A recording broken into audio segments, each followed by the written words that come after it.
Jó capítulo 1, verso 1 diz assim: na terra de Uz morava um homem chamado Jó. Ele era bom e honesto, temia a Deus e procurava não fazer nada que fosse errado. Era bom e honesto, temia a Deus e procurava não fazer nada que fosse errado.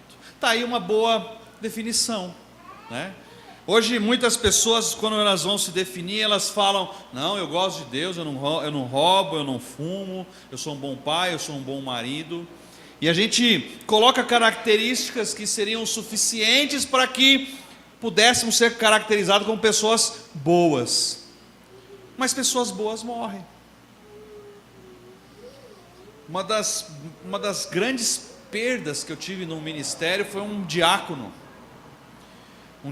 que se tornou meu amigo, e confesso aos irmãos que isso me fez entrar numa crise profunda, uma crise. A Ágata sabe, a Ágata me acompanhou, a Ágata sabe como eu amava aquele homem. Para os irmãos terem uma ideia quem ele era o irmão Luiz César, só que numa versão pequena, na versão pocket, versão 600 ml. Irmão Luiz César é 2 litros, né, grandão? Ele era uma versão pequenininha. Ele era o responsável do patrimônio lá da igreja. Então ele trocava a lâmpada, cuidava. Quando você viu o irmão Braz para cima e para baixo, tal, não sei o que, pegava a escada. E é interessante, uma vez nós estávamos com um vazamento que ninguém encontrava. E ele virou para mim assim: pastor, água é cruel, a água sai entrando e vai entrando, e ela vai achando caminhos. Pois ele foi embaixo da caixa d'água, eu acho que o problema está aqui. A gente meteu a picareta lá, assim, porque tinha uma coisa, e achou que estava cheio de terra, areia, úmida com a água, e de fato o negócio era ali.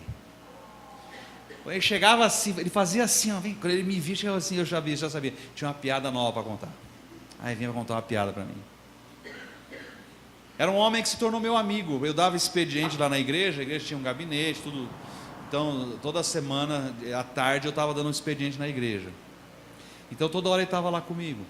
Toda hora que a gente conversava. E eu percebia que o relacionamento dele comigo era de como se fosse um filho.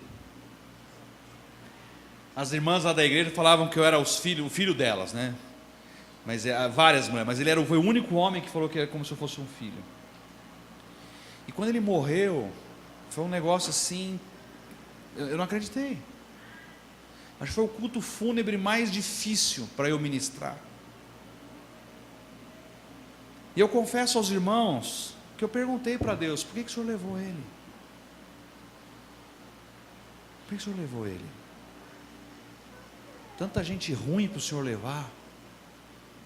Aí depois conversa com a esposa, falou que no domingo anterior, ele morreu, foi acho que numa quinta ou sexta-feira, que no domingo ele já estava sentindo um negócio ruim no peito, mas não falou nada. Eu falei: olha que cabeçudo, começou a sentir, devia ter ido no hospital ver, poderia ter evitado alguma coisa.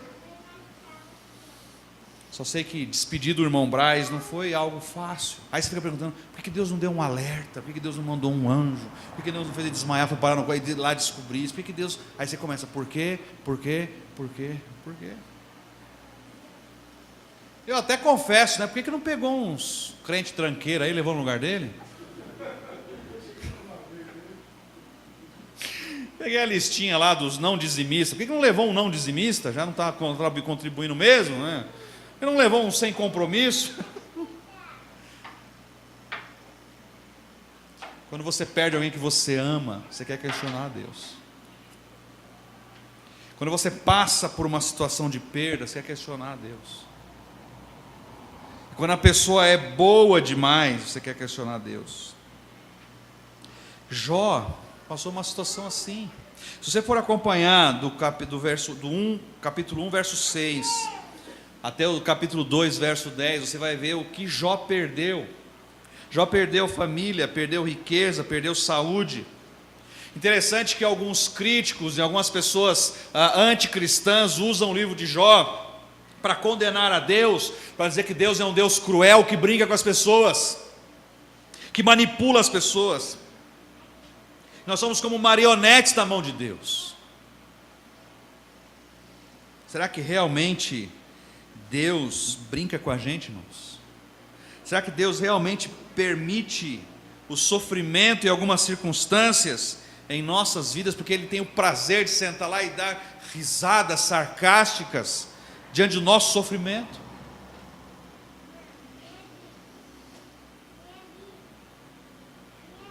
Qual será o motivo das coisas que aconteceram na vida de Jó? E não foi qualquer coisa, hein? Engraçado que toda vez que a Sofia adoece, a gente começa, não sei se só sou eu ou se os pais aí também, você já fica temeroso do pior. Toda vez você já fica, é assim mesmo, Júlio? Toda vez que adoece, você já fica tenso, você já fica preocupado, né? Aí na sua cabeça vem as notícias de televisão, aí você fica pensando, por que não vai acontecer com você isso? E para mim, pensar em perder minha filha é algo terrível. Acho que um filho enterrar um pai é menos sofrido que um pai enterrar um filho. Porque você enterrar o seu pai, por exemplo, eu vou enterrar meus pais, mas eu sei que esse é o ciclo da vida. A gente sabe que esse é o ciclo natural da vida. Agora, você enterrar uma criança de 5 anos, de 9 anos, uma criança que você depositou um projeto, um potencial, que você imaginou por onde, eu não sei, por exemplo, a Tati ali, não sei se ela e o Antônio ficam imaginando por onde a Helena vai caminhar. Será uma pianista de Batatais? Será que vai ser uma grande pianista, né, motivada pelo talento do pai? Né? Ou a Clarinha? Ou a Milena? Por onde será que a Milena vai correr contando a história de vida dela e o milagre que Deus fez na vida dela? Onde será que Deus vai levar essa criança para dar o testemunho dela? Já que todas as coisas cooperam para o bem daqueles que amam a Deus, isso é um testemunho de vida que ela vai ter que ser contado e vai contar e aí de repente Deus realmente leva. É fácil? O Belo tem 3, né? Dá para se livrar de um, não dá não?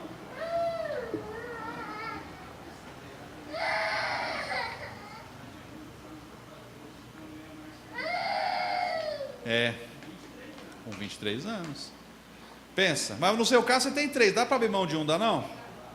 Nem na bala? A loirinha ali não dá não?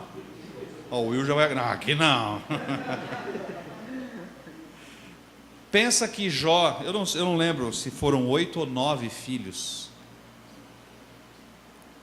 que morreram. Foram 10 filhos? 7 filhos. 10 ou 7? 7. Para passar cola certo, irmão. Quem vai passar cola, passa certo. 7 homens e 3 mulheres, 10 filhos. Pensa, se nós estamos fazendo um exercício de morrer um, perder um, pensa perder 10 ao mesmo tempo. A dor, o tamanho da dor. E se não bastasse isso, perdeu a riqueza, porque Jó era um dos homens mais ricos do Oriente. E se não bastasse isso, perdeu a sua dignidade, com doenças no corpo. Os amigos de Jó, quando foram ver, não reconheceram. Olha a situação de não reconhecer uma pessoa, olhando para ela o seu estado físico. E ainda por cima a mulher na orelha, né? Você não dá tempo para mim, você fica na televisão, no WhatsApp, né? Não acontece isso. Amaldiçoa teu Deus e morre. O livro de Jó é repleto de ensinamentos para nós. Interessante, né, irmãos? E aqui eu queria dizer uma coisa para você. Seja amigo e cuidado quando você tiver que abrir a boca.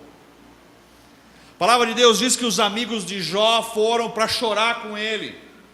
Chegaram lá e ficaram estarrecidos com o que viram.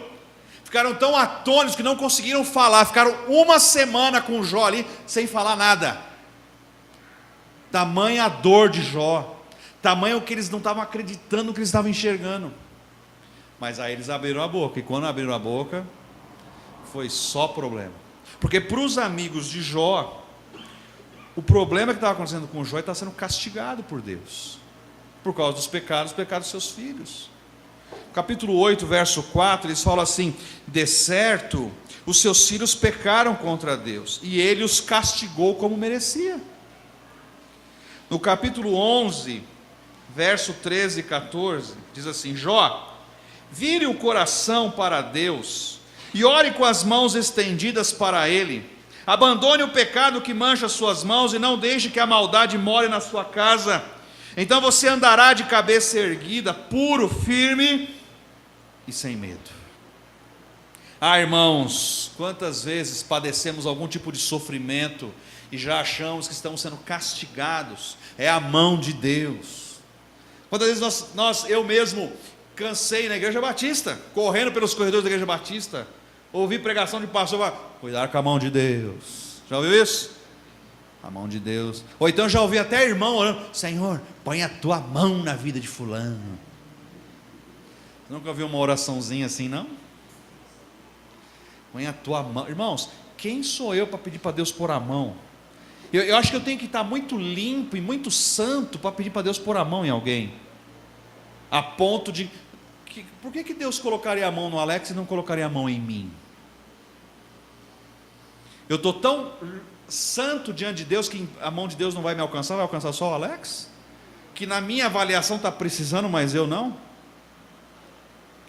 Então nós temos que tomar cuidado até com as coisas que a gente ora, as coisas que a gente pede. João capítulo 9, abre a sua Bíblia em João capítulo 9.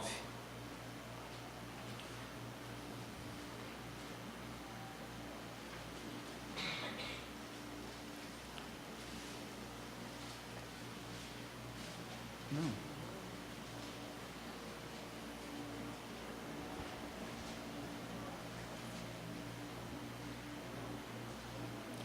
João capítulo 9, olha que interessante, verso 1. Ao passar, Jesus viu um cego de nascença. Seus discípulos lhe perguntaram: Mestre, quem pecou, este homem ou seus pais, para que ele nascesse cego? Disse Jesus: nem ele nem seus pais pecaram, mas isso aconteceu para que a obra de Deus se manifestasse na vida dele. Enquanto é dia, precisamos realizar a obra daquele que me enviou. A noite se aproxima, quando ninguém pode trabalhar. Enquanto estou no mundo, sou a luz do mundo. Tendo dito isto, ele cuspiu no chão, misturou a terra com saliva e aplicou-se aos olhos do homem. Então lhe disse: vá lavar-se no tanque de Siloé, que significa enviado. O homem foi, lavou-se e voltou vendo. Seus discípulos, seus vizinhos e os que anteriormente o tinham visto mendigando perguntaram: não é este o mesmo homem que costumava ficar sentado mendigando? Só que agora está curado. Mas que interessante que os discípulos têm o mesmo pensamento que os amigos de Jó. E aí, olha, uma criança que nasce com um problema. Inclusive, no aniversário desse ano da Milena, foi esse texto que eu trouxe para reflexão. Eles comemoraram aqui no culto terça-feira, e foi nesse texto que eu trouxe para falar com ela. Uma criança que nasceu com dificuldades. E aí você pergunta: foi o Daniel ou a Mayra que pecou? E por que nós temos que olhar e observar que se há algum problema é porque algum de nós pecou? Se há alguma tragédia, alguma situação que foge do nosso controle, algum de nós tenha pecado. E Jesus vem aqui e coloca: escuta, para de pensar assim. Nem o pai, nem a mãe pecou, ele nasceu desse jeito para a glória de Deus. Veja, irmãos, eu quero chamar vocês lá para José. O conceito que José tinha, a vida de José estava tão nas mãos de Deus.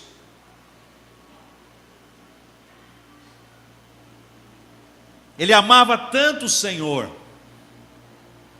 que mesmo sendo arrancado do seu pai, do conforto da sua casa, da sua família, respirado a morte de perto, ser vendido como escravo para os ismaelitas, depois como escravo para Potifar,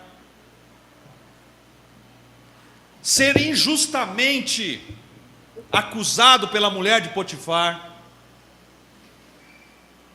porque amava a Deus. Ora, é nessa hora que podia dar um troco: Deus não me permitiu para cá, eu vou ter relação com essa mulher. Ele sabia que aquele pecado era contra o Deus dele. Foi lançado na prisão, injustamente. Será que José em algum momento perguntou: onde está Deus? Cadê Deus? Por que Deus me abandonou? Não vale a pena servir esse Deus? Coloque uma coisa na sua cabeça, irmãos: quem escreve é o autor da história, é o nosso Deus. Você e eu conseguimos enxergar. Eu estou enxergando a parede e o relógio, você consegue enxergar aqui, mas Deus está enxergando o horizonte, Ele enxerga além do que tem lá, Ele enxerga depois da curva.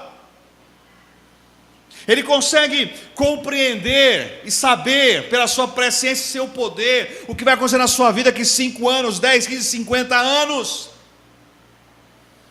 E tudo em nós é para Ele, por meio dEle, é para a glória do seu santo nome. Compreenda isso. Nada do que acontece na nossa vida é um ponto sem nó. Nada. Tudo, mesmo que tenha a permissão de Deus. E aí eu quero que você compreenda algo. Então Deus, Ele planeja o mal? Não. Deus trabalha através do mal, mas Ele não planeja o mal. Qual era o conceito que José tinha quando ele conversou com seus irmãos? Ele se revela no Egito aos seus irmãos ficam apavorados, e o pavor dos irmãos dele fica maior ainda quando Jacó morre, porque aí eles pensam: agora ele vai se vingar de nós. E eles vão ter uma conversinha meio suspeita lá com José, mas José coloca a chave da questão diante deles, assim: olha, fiquem tranquilos, eu vou cuidar de vocês, vou cuidar da família de vocês. O mal que vocês planejaram para mim, o Senhor, meu Deus, reverteu em bênção. Deus, Ele usa o mal, Deus, Ele usa a maldade, Deus, Ele usa as circunstâncias de um mundo que jaz no maligno para a bênção, para o bem, para a sua glória. E muitas vezes Ele vai usar você para poder ser a causa, o instrumento disso. Ele vai usar uma criança que nasce com dificuldades para levar a palavra a quem está precisando. Ele vai usar muitas vezes o efeito do pecado na sua vida. Ora, irmãos, nós estamos num mundo caído ou não? Nós estamos num mundo caído. Nós estamos num mundo que jaz no maligno. Se eu começar a ouvir a sua história de vida, as circunstâncias que você vive, o que aconteceu na sua vida, ora, ouvir histórias de crianças que foram vítimas de estupro, ouvir histórias de crianças que foram violentadas pelos próprios pais, são coisas repugnantes, são coisas que nos dá asco, nos dá náusea, e muitas vezes questionamos: onde está Deus numa situação dessa? E você tem que ter muito cuidado ao assistir noticiário, porque senão a sua fé tomba. Por que Deus permite essas coisas?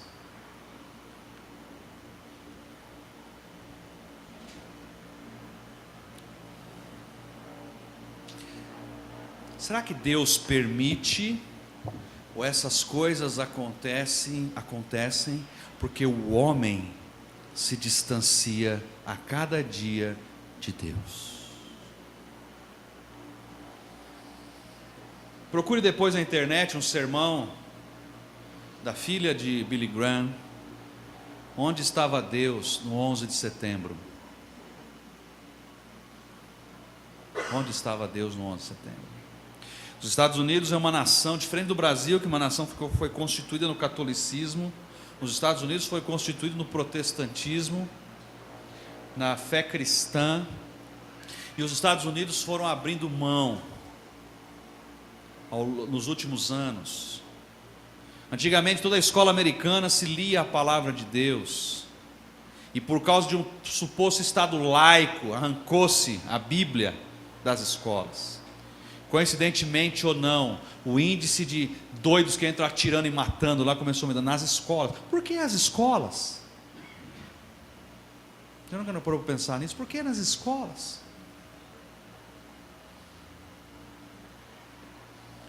Aí agora É isso que eu falo para você, que você tem que ter discernimento, você tem que começar a observar.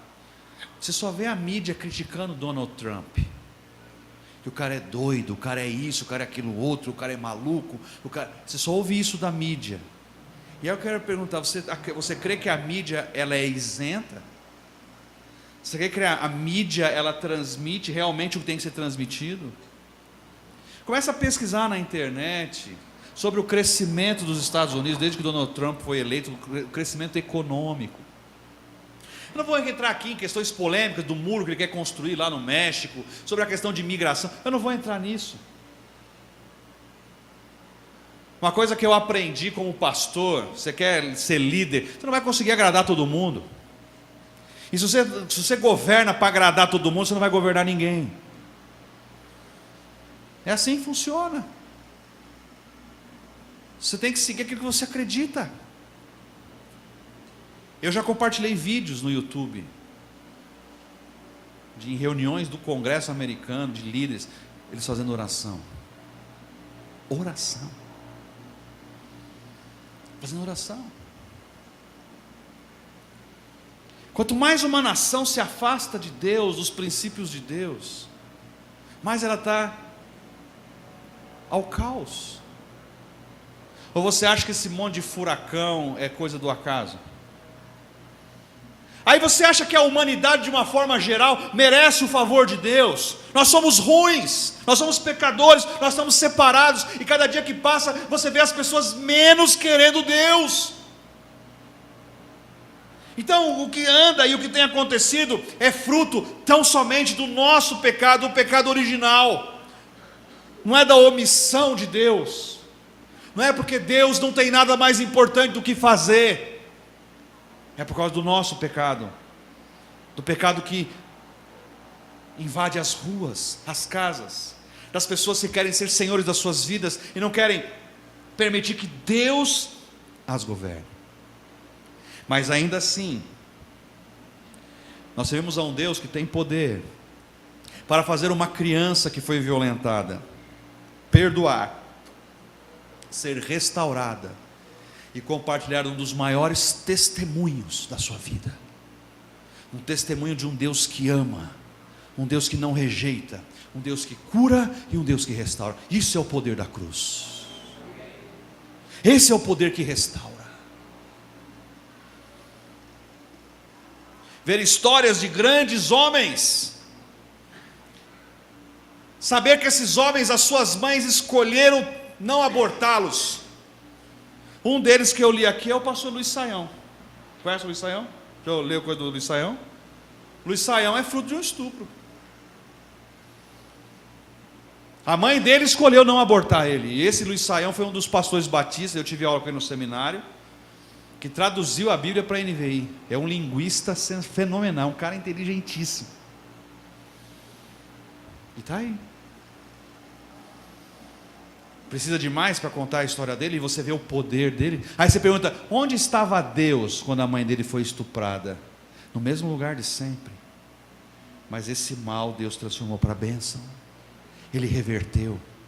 E eu tenho certeza que o testemunho deste homem de Deus impede muitas mulheres de abortar, porque é possível um milagre. Nós servimos num Deus de milagres. Tiago 1 versículo 2, abra aí sua Bíblia no Tiago, capítulo 1.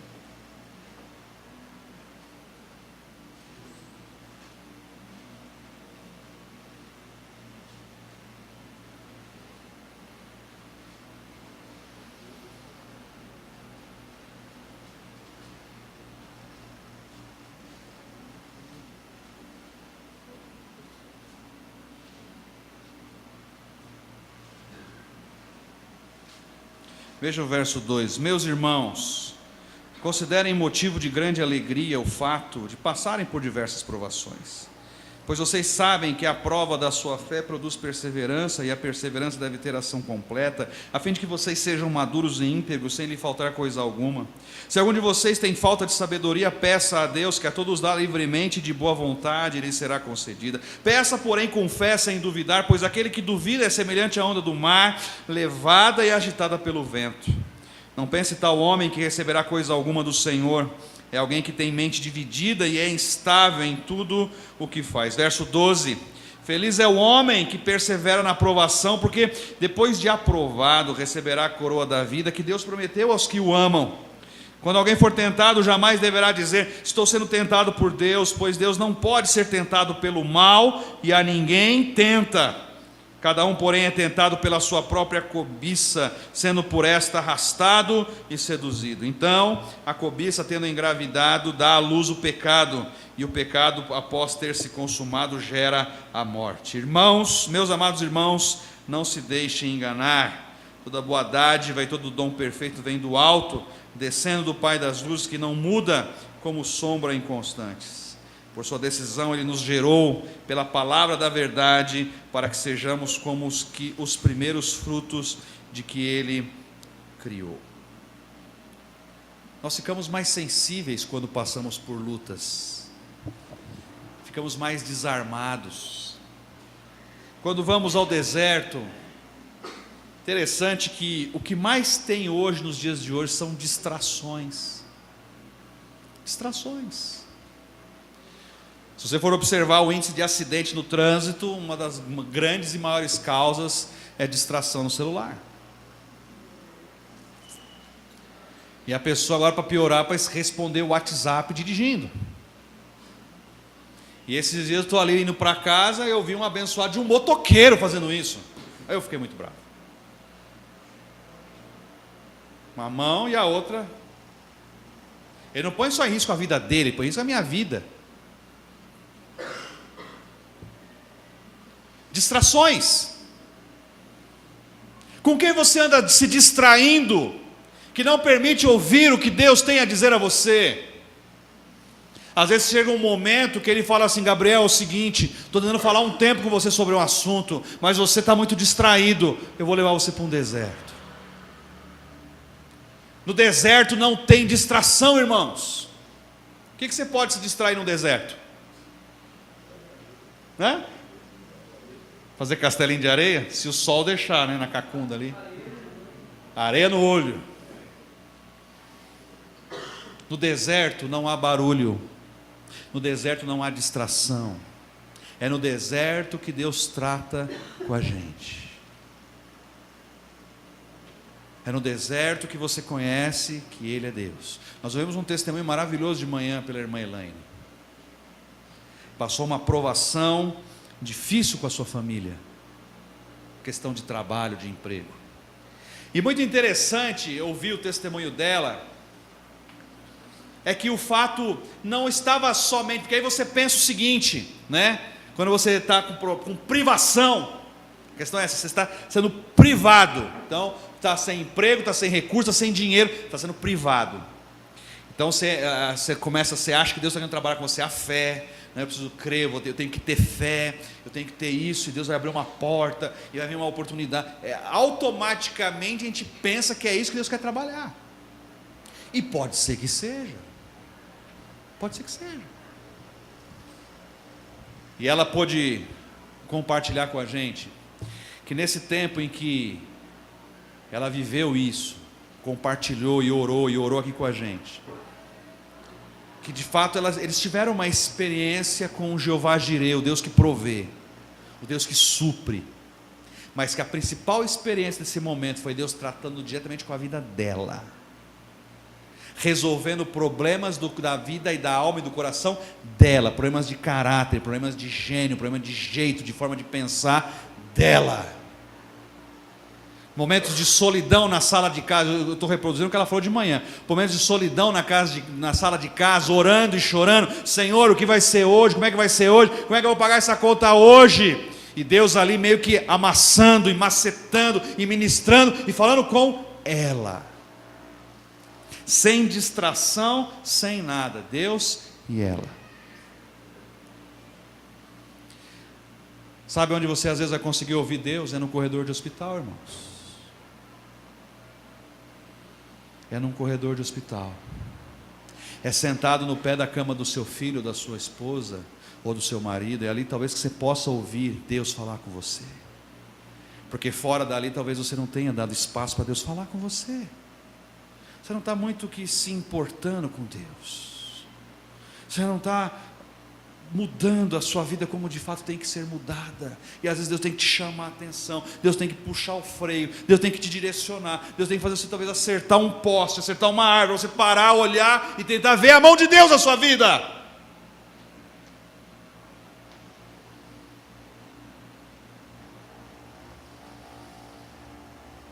Uma das coisas que mais o ser humano tem é arrogância.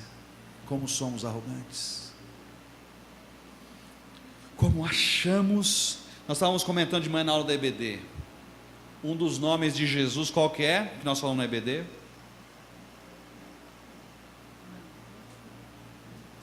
Pai. Já ouviu esse texto lá em Isaías, essa expressão lá em Isaías? Jesus é Pai da eternidade. E é uma loucura você pensar em Pai da eternidade. Divide isso, pensa primeiro na eternidade. O que é a eternidade? Quando começa a eternidade? Tá, então, sempre foi. Quando vai acabar? Você começa a pensar, você consegue imaginar uma coisa que não tem começo, não tem fim, ela é eterno? Não, espera um pouquinho, eu tenho que continuar e chegar e vai nem que ter uma parede branca. Não tem parede branca. Não, mas e se eu voltar? Não tem parede preta, branca, amarela, não tem, é eterno. Agora, quer ver a loucura piorar? O que você pressupõe quando recebe o nome de Pai da eternidade? O Pai vem depois do Filho? Jesus, ele é tão supremo que ele é antes da eternidade. Irmãos, imagina algo antes, que seja anterior à eternidade.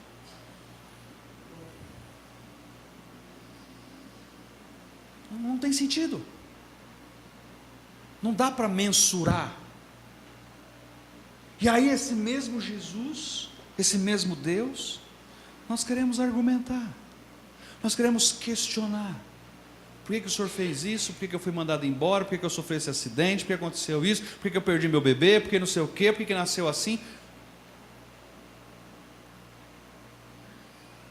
Volta em Jó, capítulo 38, nós vamos caminhar para o término.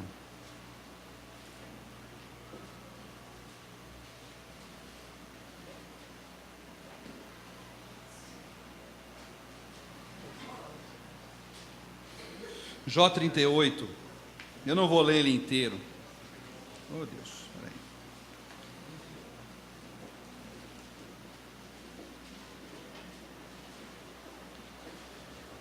Mas Jó 38, eu queria que você lesse em casa.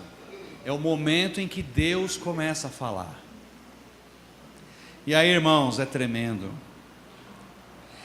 Então o Senhor respondeu a Jó no meio de uma tempestade. Disse ele: quem é esse que obscurece o meu conselho com palavras sem conhecimento?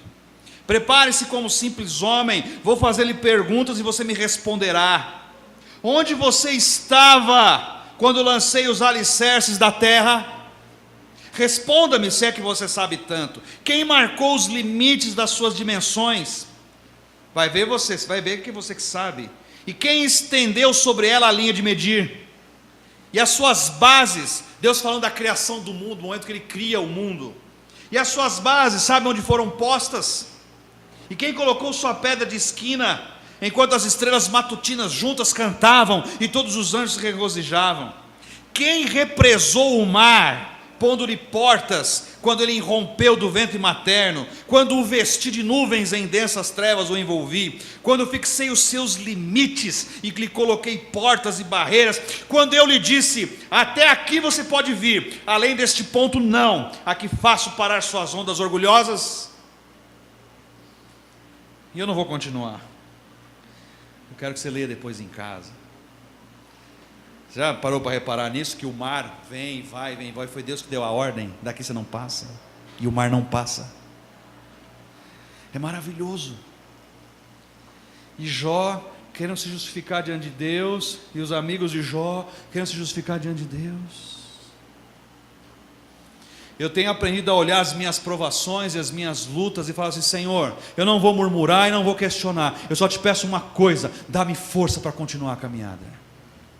Dá-me força para que ao final as pessoas vejam a glória do Senhor em mim. Quem sou eu para questionar Deus? Porque eu estou passando isso, aquilo, outro. Quem sou eu? No verso 42, Jó humildemente responde.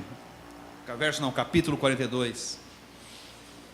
Então Jó respondeu, verso 1: sei que podes fazer todas as coisas, nenhum dos teus planos pode ser frustrado. Tu perguntastes: quem é esse que obscurece o meu conselho, sem conhecimento? Certo é que falei de coisas que eu não entendia, coisas tão maravilhosas que eu não poderia saber. Tu dissestes: agora escute e eu falarei, vou fazer-lhe perguntas e você me responderá. Meus ouvidos já tinham ouvido a teu respeito, mas agora os meus olhos te viram. Por isso menosprezo a mim mesmo e me arrependo no pó e na cinza. Só observe, no primeiro versículo que nós lemos, Jó 1 diz que Jó era bom, que não tinha homem como ele. Esse Jó bom, que não tinha homem como ele, era o Jó que tinha ouvido falar de Deus. Era um Jó religioso. Era um Jó que acordava de manhã e pensava: meus filhos pode ser que pecaram, eu vou oferecer sacrifício por cada um deles.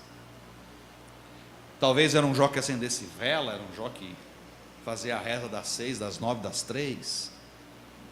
Era um Jó que vinha, que trazia o dízimo, a campanha. Era um Jó que cumpria os rituais, batia ponto na igreja. Mas não era um Jó que tinha conhecimento de Deus. Interessante o verso 5: os meus ouvidos já o tinham ouvido falar a teu respeito, mas agora. Eu quero que você pense nesse mas agora. Mas agora o quê?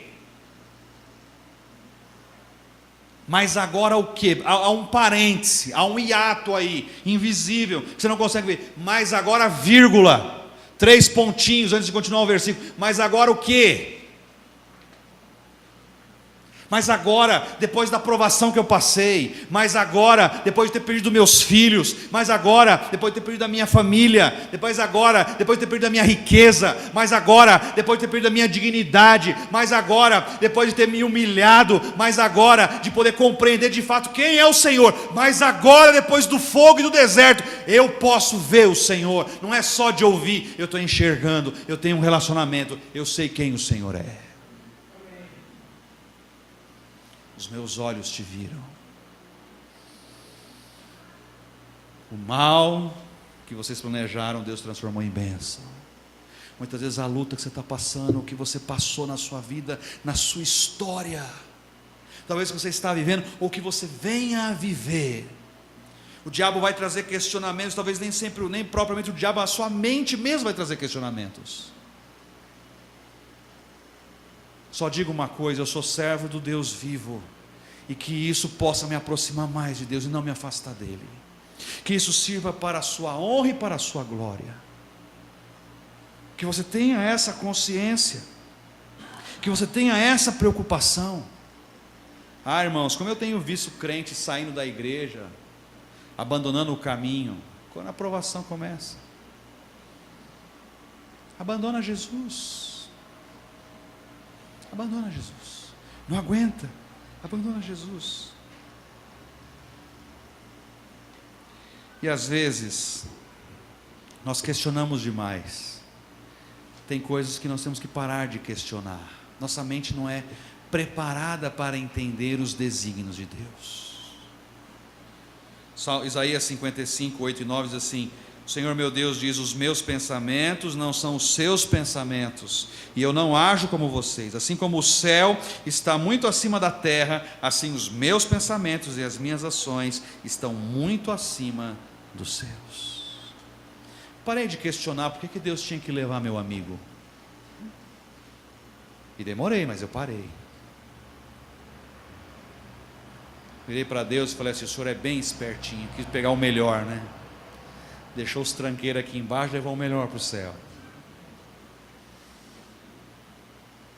Comecei a pensar de que o irmão Braz está muito melhor lá com o Senhor do que a gente aqui embaixo. E comecei a refletir de que a nossa vida e a nossa meta, o nosso objetivo é estar com Deus, é estar com o Senhor. Tenho acompanhado a vida da viúva, tenho visto Deus cuidando dela, cuidando dos filhos. Ele não desamparou, Ele não deixou de ser fiel, mesmo diante de uma perda irreparável dessa. Eu compartilhei com os irmãos uma aprovação que a Ágata viveu esses dias no trabalho. E interessante que, como eu fui abençoado com a vida dela. Vou nem dizer as outras pessoas. Numa oportunidade que ela teve de se valer dos seus direitos, ela se calou. E ao contrário, foi lá e se humilhou. Eu não achei que ela fosse fazer, não por ela, porque eu acho que todo ser humano na face da terra tem o seu limite. E honestamente falando, eu avaliei que já tinha extrapolado o limite com ela, da justiça, da equidade. E ver o que ela fez e a forma que fez, eu falei assim: Senhor, me ensina a ser um pouquinho dela, me ajuda a ser um pouquinho dela. E eu não sei qual foi o propósito que Deus permitiu, mas um dos propósitos que eu vi da aprovação que ela passou, foi a mim. Eu precisava receber aquela mensagem. Você está percebendo? Você está entendendo como Deus às vezes se comunica com a gente? Como às vezes o foco não é você. Às vezes o foco da aprovação não é você. Você é só um instrumento. Mas você está lá murmurando, não está entendendo, não está compreendendo. Deus está te usando para que a glória seja dele. Não é fácil passarmos por provações. Não é fácil, porque mexe com o nosso eu, mexe com o nosso caráter, mexe com o nosso ego, mexe com o nosso orgulho. Não foi fácil para Jó, não é fácil para ninguém, mas é possível. Desde que paremos de perguntar e encarar Deus e falar assim: por quê? E passemos a dizer: para quê? O que o Senhor quer de mim? Se todos nós, no momento que passássemos por lutas e provações, fizéssemos a oração do Salmo 139, sonda-me, Senhor, e me conhece, vê se há em mim algum caminho. Senhor, eu estou passando isso porque há algum caminho em mim que não te agrada, alguma atitude, algum pensamento, alguma fortaleza na minha mente, algo que está escondido no meu coração, o Senhor está permitindo para arrancar isso. Me mostra, eu estou aqui, eis-me aqui, trabalha comigo, muda, me transforma. Eu quero ser cada dia mais parecido com o teu filho. Se tem coisa dentro de mim que impede que eu exale o bom perfume de Cristo, arranca e tira, mesmo que seja através dessa provação e dessa luta, disso que eu estou passando, mas que eu possa compreender e que eu possa entender. E olha, irmãos, tem gente que ainda luta com Deus, tem gente que ainda fica insistindo e lutando com Deus, e medindo o braço de força com Deus. Sai dessa, você vai perder. Humilhe-se debaixo da potente mão de Deus, que ao seu tempo te exaltará, diz a palavra do Senhor. Reconheça que Ele é Deus, reconheça que a sua misericórdia dura para sempre. Humilhe-se e diga: Senhor, eis-me aqui. Eu quero parar de perguntar o porquê que eu tive que passar por isso. Eu quero compreender o porquê o Senhor permitiu, o que o Senhor quer fazer de mim. Usa-me, Senhor. Usa o mal e a desgraça na minha vida. Usa-me.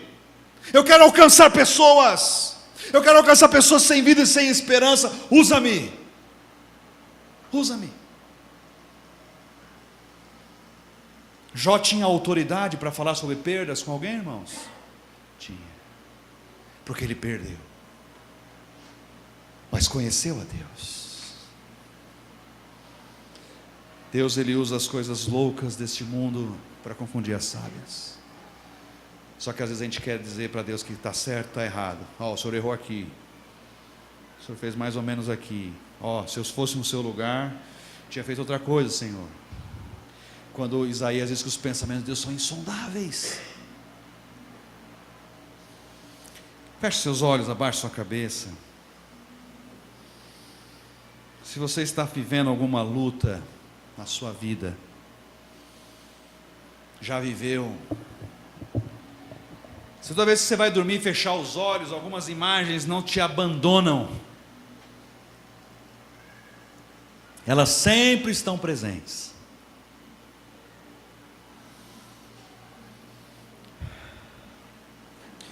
Se você chora quando lembra de certas circunstâncias na sua vida, pergunte para Deus: Senhor, o que o Senhor quer de mim?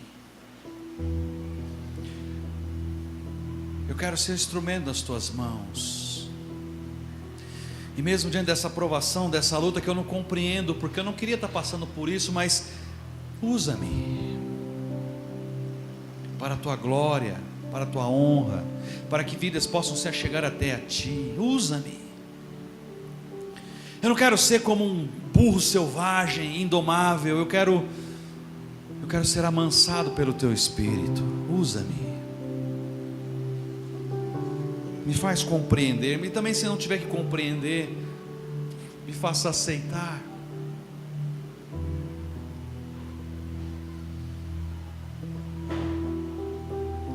Eu só quero ser teu servo e ser usado para a tua glória e para a tua honra, como José foi, como Jó foi, e como muitos outros que sofreram, assim o fizeram. Onde estava Deus no seu sofrimento? Ele estava no lugar que sempre esteve, e fazendo muito mais do que você imagina, muito mais do que você pensou. Ele nunca tirou os olhos de você. Mas algumas coisas nós temos que experimentar para que outras possam ser compreendidas.